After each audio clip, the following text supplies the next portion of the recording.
What's up, guys? Tuki here, back again. This is episode 3 of Rebuilding Hockey Town, and let's get right into it because we have a lot to do in this episode. We need to sim 4 months worth of games, but we're also going to make a few moves. Some overwhelming support in signing the NCAA free agents that are still available, but I am concerned about the number of contract spots that we have because we do have 3 players in the CHL, so this game doesn't exactly give you amazing feedback on whether or not you actually have the appropriate contract spots. So we're going to look to get rid of some of the players we really don't need now. Goalie-wise, for example, someone like Eddie Pasquale will be moved out. Jimmy Howard won't be moved out at this time. But actually, Pasquale is going to be the first guy we try to move out of here, and let's see who could use him. And look at that. First things first, the Buffalo Sabres could use him. I'm not looking to get anything. How about a 5th? Will they accept a 5th round pick for him? They will. Perfect. I couldn't care less. See you later, Eddie Pasquale. I'm fine with that. I was honestly going to go for a 6th or a 7th, but I just couldn't help myself. It was there as an option. So with that, I probably too, we do have Jake Patterson as a backup. The question is whether or not I want him to actually be the backup. High backup potential, but he's only a 68 and he's 22. Is his contract up at the end of the year? It is. We're probably going to let him go. So maybe we'll look at signing the NCAA free agent goalie as well. Parker Gahagen. I'm going to say Gahagen because it sounds a little bit less weird to me. But let's see. Who else can we get rid of here? We need to do this as quickly as possible. We'll keep Lashoff. Actually, we might have to keep all of these guys here just for the moment. You know, we'll keep them. So forwards, who can we move out just to make sure? This this quartet right here might be the best people to move out. You also have Ben Street. All right, you know what? Let's see if we can move Ben Street anywhere. How would you like to go to Calgary for the rest of the year? That's something most people probably wouldn't like to hear. How about a 6th round pick for Ben Street? There you go. So you guys get a little bit of depth. I'm not going to go with assistant coach best roster because that has screwed up my team many times in the past. But Ben Street is gone. Who else here? Probably these 4 guys. Callahan, Laredo, Nosek, and Tangradi. Now, let's see. How many depth forwards do we have? We should be okay. We should be okay to move these 4 guys out of here without the game signing anybody else for us. Can Chicago pick up? Actually, no. We'll keep Matt Laredo. He has a 2-year deal, so we'll keep him for now. Callahan, what do you have? 1-year deal? All right, so we'll move out Callahan, at least. We'll see if we can move him to the Blackhawks, who are pretty cash-strapped, of course. But for a 6th round pick, how would you like Mitch Callahan? Thank you very much. Yeah, I always love that. Oh, we're going to cheer in the streets. Yeah, you're going to cheer in the streets over Mitch Callahan. Have fun with that. So we have cleared out a couple more spots, which is nice. Let's see who we can bring in here. And like I said, because I don't have much faith in Jake Patterson, we will look to bring in Parker Gahagen. And I know he's a year older, but he's also 6 overall points better.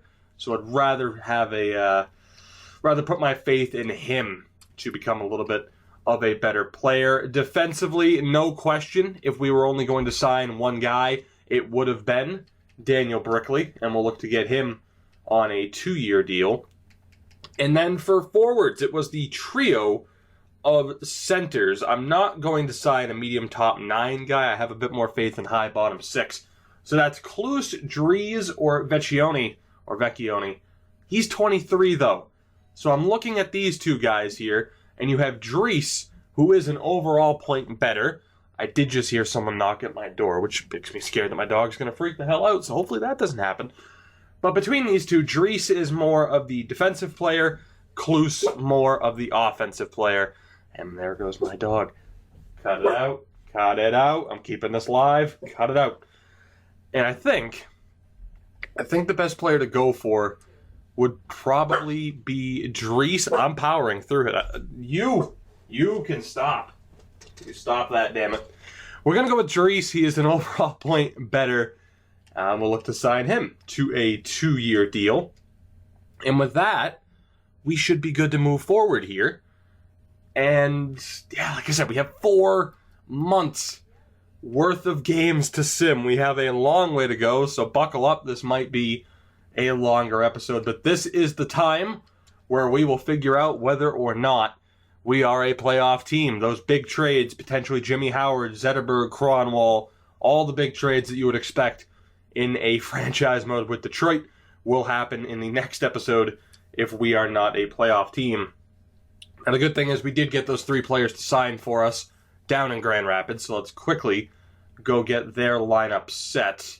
We're currently on 9 points.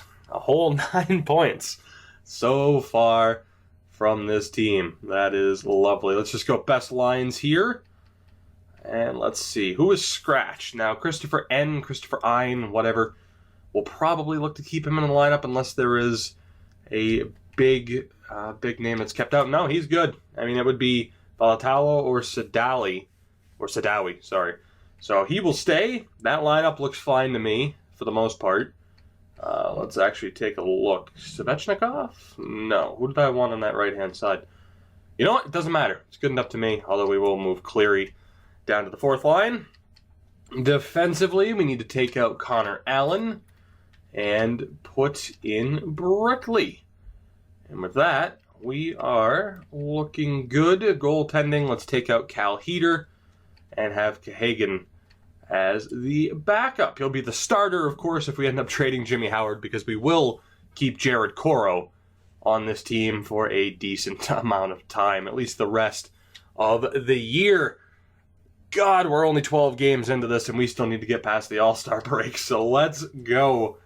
And hopefully, I'm going to jinx myself by saying this, hopefully we don't have to deal with too many injuries or too many lineup changes. I mean, if there's going to be an injury, I'd rather have it be for 2 months rather than 2 weeks, because then you just have to consistently edit the lineups, and that gets frustrating. But we have won 4 games in a row.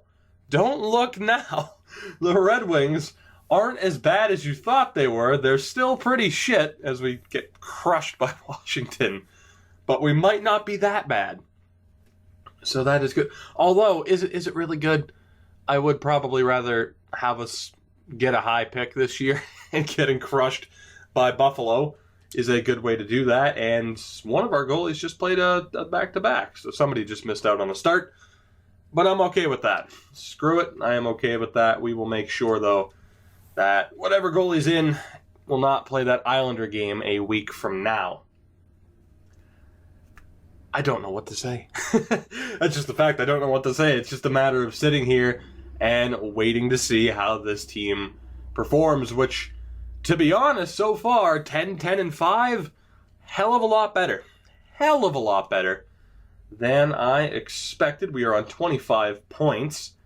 The Tampa Bay Lightning crashing down a little bit, 16-8-2. I believe they were, 8-0 at the start of the episode. So still a very good record from them. But they will not be chasing any records. Jimmy Howard was actually in that entire time, which is a little bit of a shame. Obviously, it would have been nice for Mrazek to get the starts.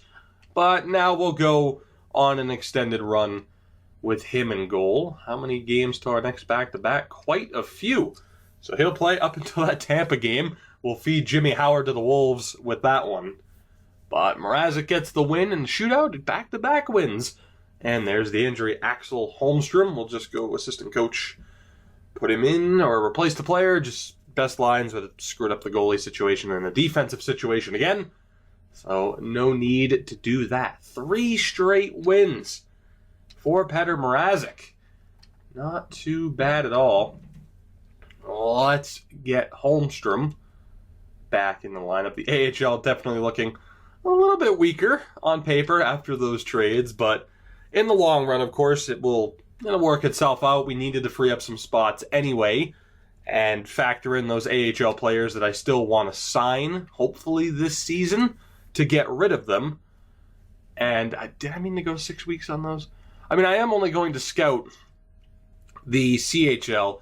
I'm not too worried about scouting in this first season because the names are pretty much all recognizable. The only concern is some of the computer-generated players once you get towards the middle and lower rounds. But again, I'm not too concerned overall. And scouting in this game is still inconsistent. Holy hell, we are in a playoff spot.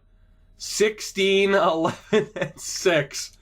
The Red Wings are in a playoff spot. I don't know how often I'll get to say that. By the way, has Riley Sheahan scored?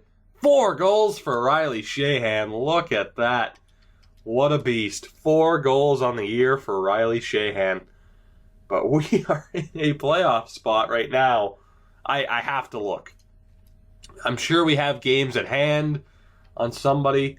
Yeah, 33 games. Yeah, Buffalo, Toronto, they are going to pass us. It is a very close race with Montreal on 28 points. You never know, man. This game is a mystery. Montreal on 28 points. Poor Claude Julien. But Jimmy Howard plays the Tampa Bay Lightning. If he gets the win, we will keep him there.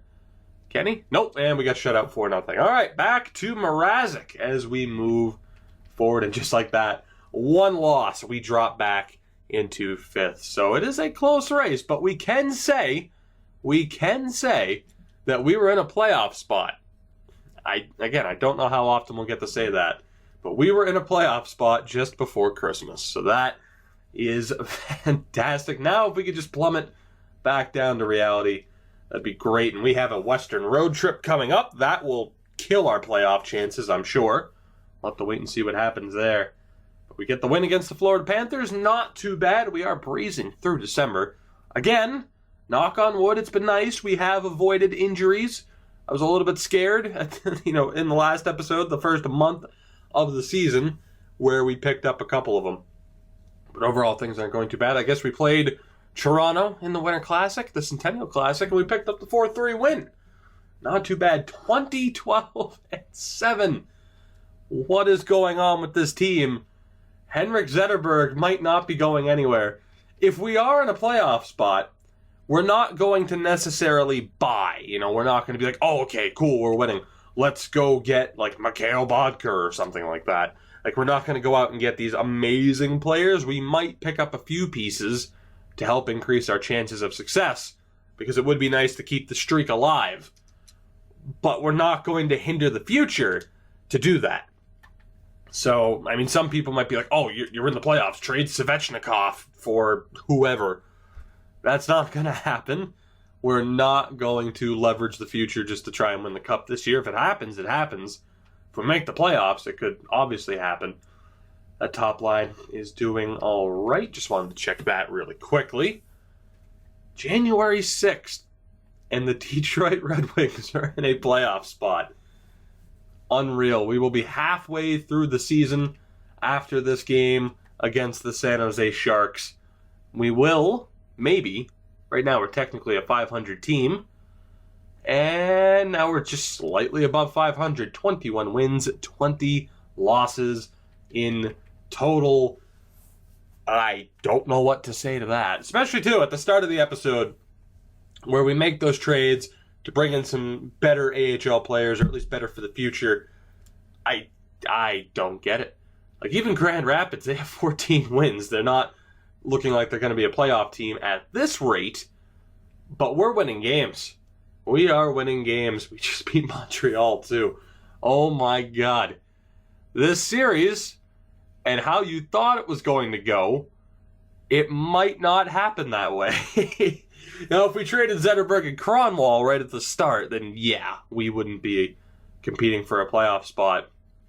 But we held on to them, and now there is no question. We are competing for a playoff spot. That is unbelievable. As we just shut out the Rangers 2-0, and then beat the Bruins 27-14-8. The Red Wings are first place in the Atlantic. What is happening? It's the same thing as the Bruins series, that first season where you expect to maybe sneak into the playoffs. We are leading the division.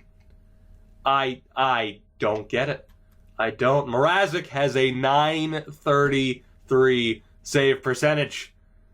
Well, if you want me to miss the playoffs, obviously I'll play Jimmy Howard. Mrazek is leading the way for this team right now. That is insane. Absolutely insane. He is dragging this carcass of a team into the playoffs. So, say what you want. I did have some people criticize me for having both goalies be an 84. One comment in particular, and I'm sorry I don't exactly remember your username, saying Mrazek is the only reason why the Red Wings are as good of a team as they are. Well, it props to EA. It's accurate, isn't it? We get a waiver claim from Mark Borowiecki, whatever. Definitely not going to claim him. I mean, the physicality is all he has, but 2-year contract for a depth defenseman, really, by EA's own designation. That is not going to happen. Howard loses to the Wings, so we have to, or loses to the Leafs, sorry. So we have to go put Mrazek back in. Man.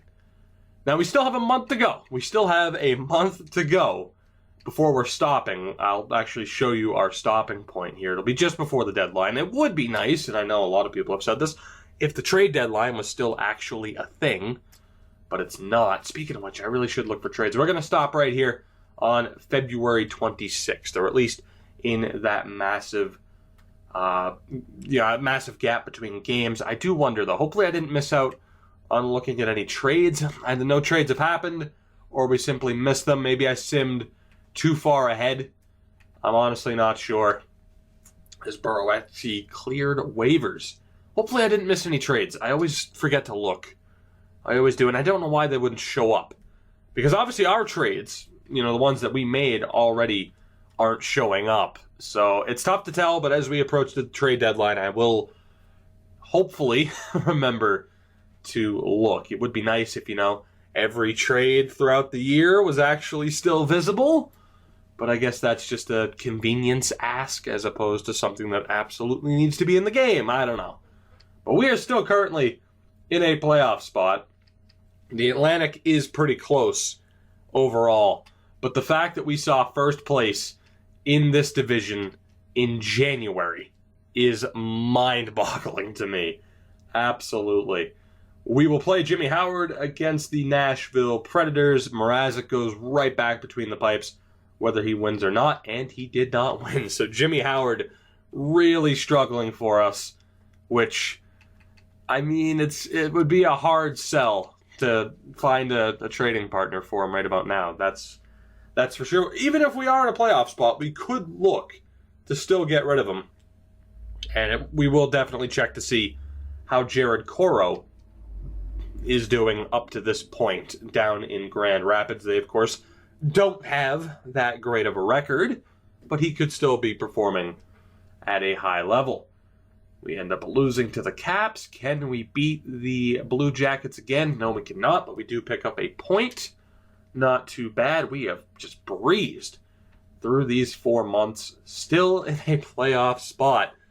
There is still a chance that we could miss, but I think our chances of being a high lottery team are out the window. I mean, you never know. We could look at the standings, and it could be very similar to the real-life NHL, where it's just a very, very close playoff race for a ridiculous amount of time.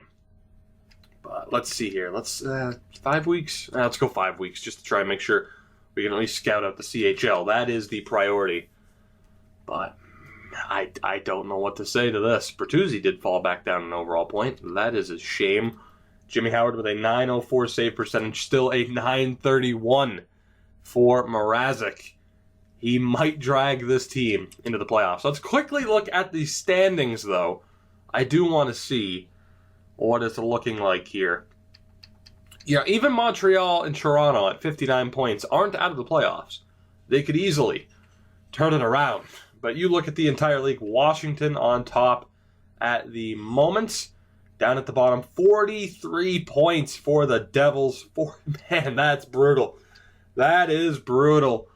Yeah, I don't think we could lose out the rest of the way, and we're still not going to finish with a top 5 pick, at least in terms of odds in the draft lottery. So we are very much a bubble playoff team, a team that could look to, add another piece or two in efforts to really try and solidify, and maybe, if we get into the playoffs, try to make it beyond that first round. And that's what I was saying, guys, at the very start of this series. It's at least worth seeing what we have with this team. And as it stands, we are a bubble playoff team rather than being the bottom feeders of the NHL, which is kind of true with Detroit, at least, for a decent portion of this real-life NHL season. They were right there. They were there for a while with a really good shot at keeping the streak alive, and then obviously that kind of fell apart.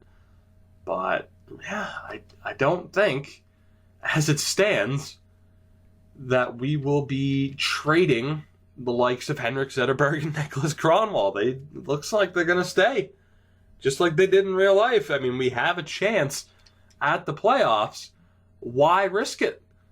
Why risk it? Let's try to keep the streak alive. Now, we are going to sim a few more days up to the 26th, as I originally planned.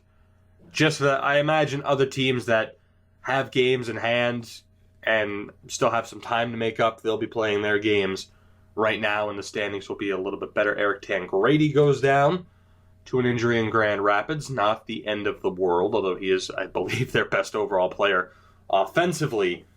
But as we stop the sim, 30-22-9, the Grand Rapids Griffins, not great. Probably not a playoff team. But we are currently in the one wild card spot from the Atlantic Division. The other one, of course, belonging to the Metro. Now 4 points back of the Buffalo Sabres.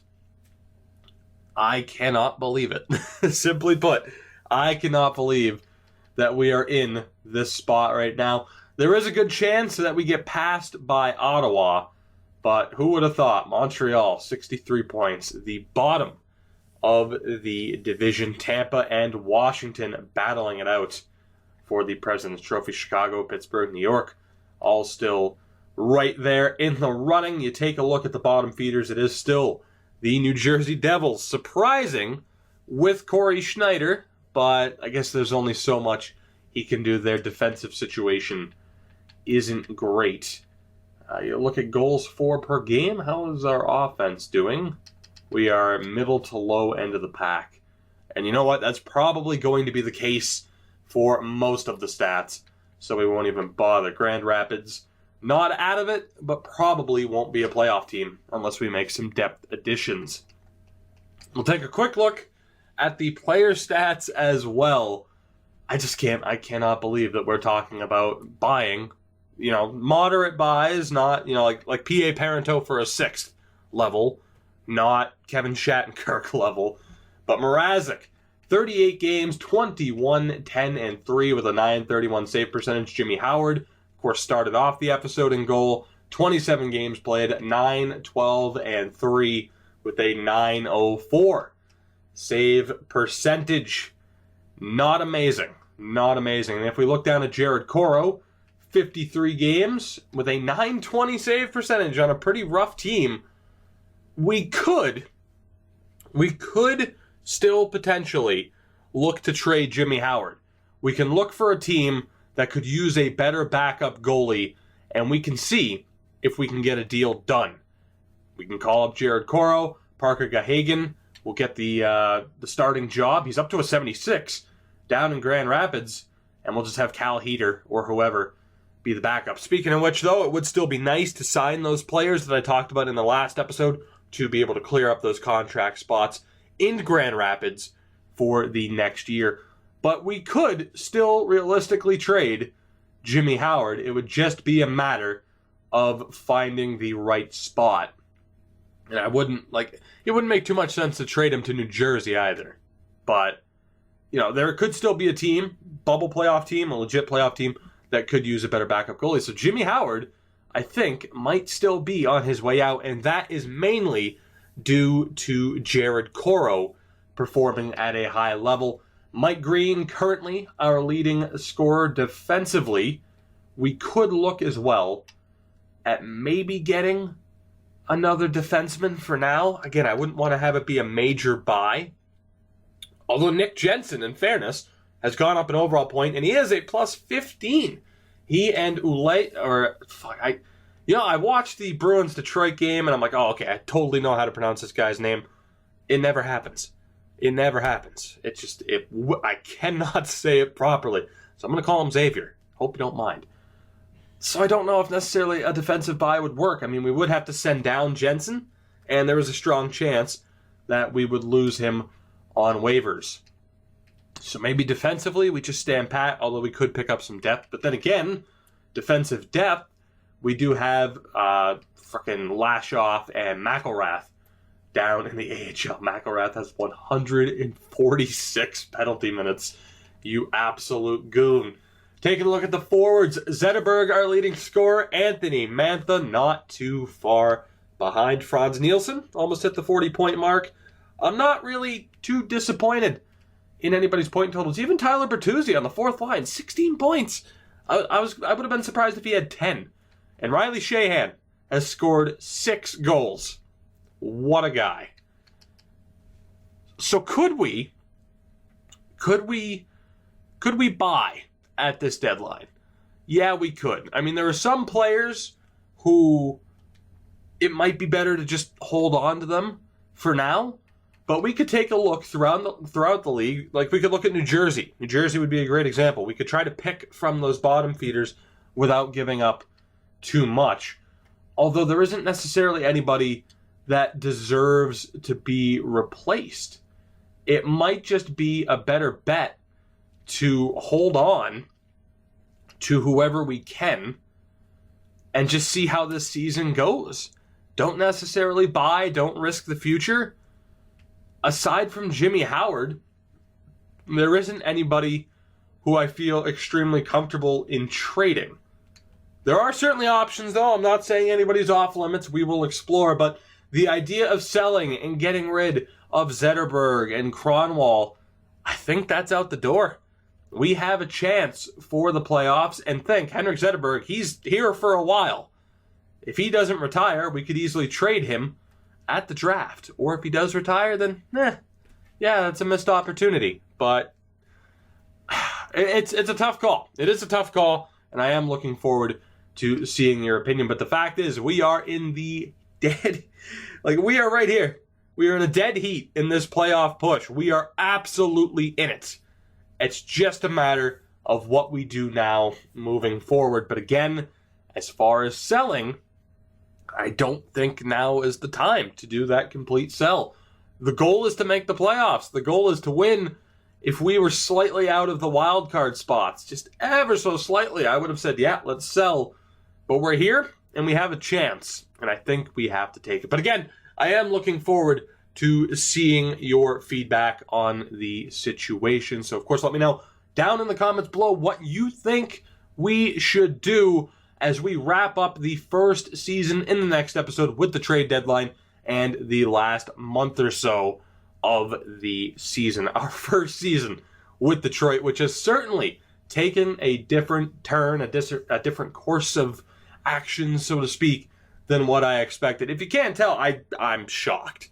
Legitimately shocked. But anyways, guys, that will do it for this one. If you did enjoy, of course, feel free to support the video, the channel, support me in any way you deem necessary. And I will see you guys in the next episode where we might make the playoffs. Playoffs? Playoffs?